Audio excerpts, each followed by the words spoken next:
আমি জানি আমার এই বক্তৃতা হয়তো 57টা মুসলিম রাষ্ট্রপ্রধানের কাছে পৌঁছবে না। আমি এই বক্তৃতা হয়তোবা সকল মুসলিম রাষ্ট্রপ্রধানের কাছে পৌঁছাতে পারবো না। আমি আমার দেশ, আমি আমার জাতি নিয়ে, আমি আমার স্বাধীনতা, আমি আমার সক্রিয়তা, আমি আমার বিষয়গুলো নিয়ে চিন্তা করি। চিন্তা তোমাদেরও করতে হবে। চতুর্দিক থেকে আমি তো প্রায় বলি দুশ্মন ঘেরা বাংলাদেশ, দুশ্মন ঘেরা বাংলাদেশ। যারা লড়াই করতেছে, ক্ষমতা কেন্দ্রিক মারামারি করতেছে, তোমরা মনে করতে পারো তারা দেশটাকে হেফাজত করবে? আল্লাহর কসম, ক্ষমতা কেন্দ্রিক যারা লড়াই করে দেশ আক্রান্ত হলে তারা ইঁদুরের ভূমিকায় গর্তে লুকাবে, দেশের জন্য ভূমিকা রাখতে পারবে না। আমি আলেমদের বলবো, এই উম্মার ভেতরে আজও সাহসী সন্তান লুকিয়ে আছে। এই উম্মার ভেতরে আজও জীবন কুরবানি দেবার মতো সাহসী সন্তান লুকিয়ে আছে। এই উম্মার ভেতরে আজও খালিদ বিন ওয়ালিদরা লুকায়িত আছে। সমস্ত বাধা ভেঙে, সমস্ত প্রতিবন্ধকতা ভেঙে ওই সাহসী ত্যাগী আলেম যুবকদের সুযোগ করে দাও। তারা রাষ্ট্র চালাবে, তারাই পুরা গোটা কুফফার দুনিয়ার চোখে চোখ রেখে লড়াইয়ের ময়দানে অবতীর্ণ হবে। আল্লাহর কসম, 313 জন কাফের দুনিয়াকে ধ্বংস করে দিয়েছে। আজকে 3000 হলেই যথেষ্ট হয়ে যাবে।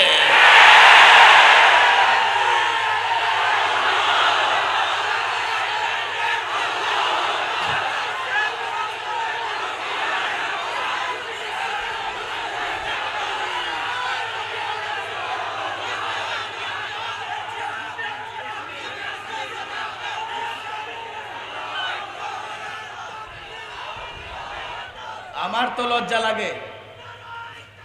আমি জানি না মুসলিম রাষ্ট্রের রাষ্ট্রপ্রধানদের লজ্জা লাগে কিনা। তারা যখন বিবৃতি বক্তৃতা দেয় আর ইসরায়েলের মতো কয়েক লক্ষের ক্ষুদ্র একটা রাষ্ট্র তাদের বক্তৃতাকে কোনো পাত্তা দেয় না, আমার লজ্জা লাগে। আমি জানি না মুসলিম রাষ্ট্রের রাষ্ট্রপ্রধানদের লজ্জা লাগে কিনা। কি হবে? আরে বক্তৃতা দেওয়া তো আমাদের কাজ। আমরা দুর্বল, আমাদের হাতে অস্ত্র নাই, আমাদের বাহিনী নাই। তোমরা যারা রাষ্ট্রপ্রধান, তোমরা বক্তৃতা কেন দেবে? তোমরা তো কার্যকরী পদক্ষেপ গ্রহণ করবে। এখনো পর্যন্ত আমি দেখি নাই মুসলিম রাষ্ট্রগুলো বসে এমন একটা সিদ্ধান্ত নেবে যেই সিদ্ধান্তের কারণে ইসরায়েলিরা নারী শিশু হত্যা থেকে বিরত থাকবে। মানবাধিকারের প্রশ্ন তোমরা তোলো, মানবাধিকারের কথা তোমরা বলো, পশ্চিমারা বলে। পশ্চিমা এবং তাদের মিত্ররা কত রকমের অধিকারের কথা বলে, শেষ করা যাবে না। তারা কত ধরনের, এগুলো সব মরিচিকা। অধিকারের কথা বলে তারা রাস্তা তৈরি করে কিভাবে ইসলাম এবং মুসলমানদের উপরে হস্তক্ষেপ করা যাবে। এটা ধোঁকা, ধোঁকা। পশ্চিমারা জেনে বুঝেই সে ধোঁকা দেয়, কিন্তু মুসলিম রাষ্ট্রের যুবকরা বুঝে না। স্কুল কলেজ ইউনিভার্সিটির ছাত্রদের আমরা বুঝাতে পারি না। তাদের ধোঁকায় যদি তোমরা পড়ো, এমনিতেই তো তাদের ইশারা ছাড়া তোমাদের ক্ষমতায় যাওয়া আসা হয় না। কাল তোমরা, এখন যে আধুনিক দাসত্ব প্রথা চলছে, তোমাদেরকেও দাসত্বের শিকলে তারা বন্দী করে ফেলবে। কেউ বলতে পারে, হুজুর দেখি না আপনি যা বলেছেন সত্য না মিথ্যা। আমরা কি বাচ্চার হাতে আগুন তুলে দেব যে ঘরে আগুন লাগায় দাও, দেখি পড়ে কিনা? তোমরা অবুঝ হতে পারো, তোমরা স্বার্থের কারণে অন্ধ হতে পারো। আলেম ওলামা ছাত্র জনতাকে বলবো, আমরা আমাদের আকাবের আসলাফ, উত্তরসূরি পূর্বসূরি সবাই দেশ এবং ইসলামের জন্য কাজ করেছে। আমরা পারছি না, আমাদের দুর্বলতার জায়গাগুলো চিহ্নিত করতে হবে। উম্মার ভেতর থেকে নেতৃত্ব তৈরি করতে হবে। যৌক্তিক জায়গা থেকে তালিম এবং দাওয়াতি কাজ করতে হবে। শুধুমাত্র নিজের ঈমান বাঁচানোর জন্য মাদ্রাসায় বসে পড়াশোনা করলে আমরা নিজেকেও রক্ষা করতে পারবো না, জাতিকেও রক্ষা করতে পারবো না। প্রত্যেক ছাত্র, প্রত্যেক আলেম দায়িত্ব নিতে হবে। একদিন এক এক যুবককে ইসলাম বুঝাতে হবে, ইসলামের বিধিবিধান বুঝাতে হবে। একদিন এক এক যুবকের সামনে পশ্চিমা গণতন্ত্র বলো, সেকুলার বলো, তাদের মুখোশ উন্মোচন করতে হবে। যুবক মুসলমান, যুবক মুসলমান, যুবক মুসলমান, মুসল্লি মুসলমান, তোমরা যদি তাদেরকে বুঝাতে পারো, তাদেরকে সঙ্গে নিতে পারো, মৃত্যু পরোয়া করবার কোনো দরকার নাই। মৃত্যু আসলে মৃত্যু আসবে, যুবককে সঙ্গে নাও, মুসল্লিকে সঙ্গে নাও, তোমার আত্মীয় স্বজন তাদেরকে বুঝিয়ে সঙ্গ নাও, কাফেলা তৈরি করো, ঐক্যবদ্ধ হও। জালেম দুনিয়া, কুফফার দুনিয়া, মুশরিক দুনিয়া জানিয়ে দাও আমরা এক ঐক্যবদ্ধ ক্ষমতার কারণে লড়াই করি না, আমরা মানবাধিকার প্রতিষ্ঠার জন্য লড়াই করব। যারা ভুয়া মরিচিকা দেখিয়ে মানবাধিকারের কথা বলে আমাদের উপর আগ্রাসন চালাবে, আল্লাহর কসম দেহের সর্বশেষ রক্তবিন্দু দিয়ে তাদের বিরুদ্ধে লড়াই হবে।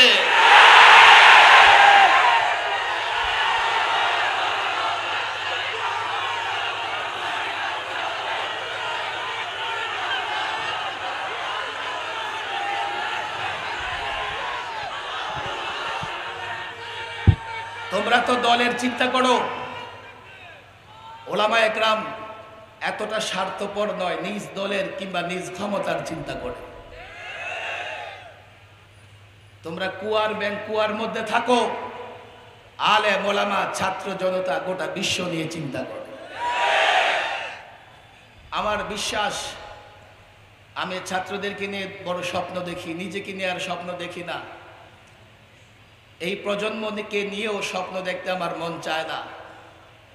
আমি চাই যে তালিম এবং দাওয়ার উপর ভিত্তি করে এই ছাত্রদের মধ্য থেকে ধীরে ধীরে শুধুমাত্র আলেম, মুফতি, মুহাদ্দিস নয়, নেতৃত্ব তৈরি হবে। বেশি দিন, আজকে দেশ জাতির স্বপ্ন তোমাদেরকে দিয়ে সব জেন্টেলম্যান ওরা দেখে ফেলেছে, সমস্ত জেন্টেলম্যান দেখা শেষ। এখন ভরসার জায়গা আলেম ওলামা ছাত্র জনতা। আমি তো বলি, আমি বাংলাদেশের ইঞ্চি ইঞ্চি ঘুরে ঘুরে প্রত্যেকটা যুবকের হার্ট টাচ করে দেখেছি। আলেমদের মোহাব্বত করে, তারা আলেমদের ভালোবাসে, তারা আলেমদের সংস্পর্শে থাকতে চায়। সুতরাং ভালো করে বলি, বাংলাদেশ সরকারকে বলি, কোনো আলেম নির্যাতিত হবে, কোনো আলেম মাজলুম থাকবে, তোমরা দেশের মানুষের সমর্থন পাবে জমিনের উপর, এমনটা হবে না। আলেমরা নিরপরাধ, আলেমরা ঘুরে ঘুরে জাতির কথা বলে, জাতির কল্যাণের কথা বলে। আমি প্রায় বলি, ইমাম সাহেব আলেমরা যখন ইমাম হন, সমস্ত মুসল্লিদের ইক্তেদার নিয়ত করেন, আনা ইমামুল লিমান হাদারা ওয়া ইয়াহদুরুন। এ কথা বলেন না যে আনা ইমামুল লিমান হাদারা ওয়া ইয়াহদুরুন ইল্লা সরকারি দল, এ কথা বলে নাকি? কিংবা ইল্লা বিরোধী দল। নামাজ শেষে যখন দোয়া করে, আমরা বন্দি অবস্থায়, এক এক সময় দেশের অবস্থা আমাদের কাছে একরকম গেছে, মানবাধিকারের কথা কোথায় বলবো? বন্দি জীবনে আমাদের যে মানবাধিকার হরণ করা হয়েছে, এগুলো বলেই তো শেষ করতে পারবো না। জেলখানায় একটা ফোন ফাইল আছে, ফোন ফাইল। সপ্তাহে সপ্তাহে বন্দিরা পরিবারের সঙ্গে ফোনে কথা বলার সুযোগ পান। 2.5 বৎসরের মতো জেলে ছিলাম, একদিনও ওই সরকারি সেই ফোন ফাইলে কথা বলার সুযোগ আমাদেরকে দেয় নাই। এটা আমার অধিকার ছিল। জেলে থাকলে জেলে যে সমস্ত অধিকারগুলো আমার পাওনা, সেগুলো আমাকে দেওয়া তাদের কর্তব্য ছিল, তারা দেয় নাই। এখনো যারা আছে তারাও সে অধিকার পায় না। তারা তো বড় খুশি, বন্দি করে রেখেছি, ভালোই তো লাগতেছে। আল্লাহর কসম, আমরা দুর্বল, আমরা বন্দি থাকি, আমার আল্লাহ শক্তিশালী, আমার আল্লাহ তার কর্মে স্বাধীন। পার পাবে না, পার পাবে না, পার পাবে না। আল্লামা মুফতি আমিন এই কথা বারবার বলে গেছেন, আলেমদের সঙ্গে বেয়াদবি করবা, আলেমদেরকে কষ্ট দিবা, এই জমিনে তোমরা তার ফলাফল ভোগ করে যাবে। আমি জানি না তাদের কি অবস্থা, মাথায় কি কাজ করতেছে। এই জন্য আমি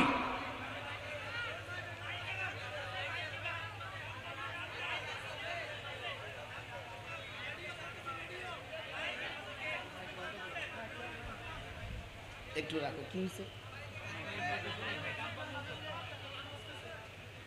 মাইকটা বন্ধ করে চালু করো তো।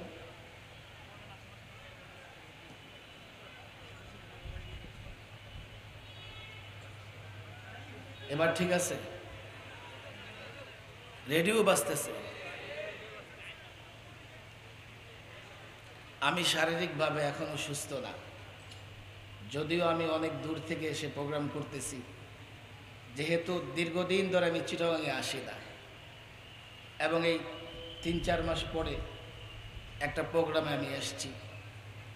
আমি আসলে কিছু ব্যথার কথাই বলতেছি, সব কথা বলার মতো এখনো পরিবেশ হয় নাই। আমি ছাত্র জনতাকে ওপেন, এখানে ভরপুর হাজারো ছাত্র আছে, ভবিষ্যতে দেশ জাতি এবং ঈমানের নেতৃত্ব, তাওহীদের নেতৃত্ব দেবার জন্য প্রস্তুত হতে রাজি আছি তো ইনশাআল্লাহ।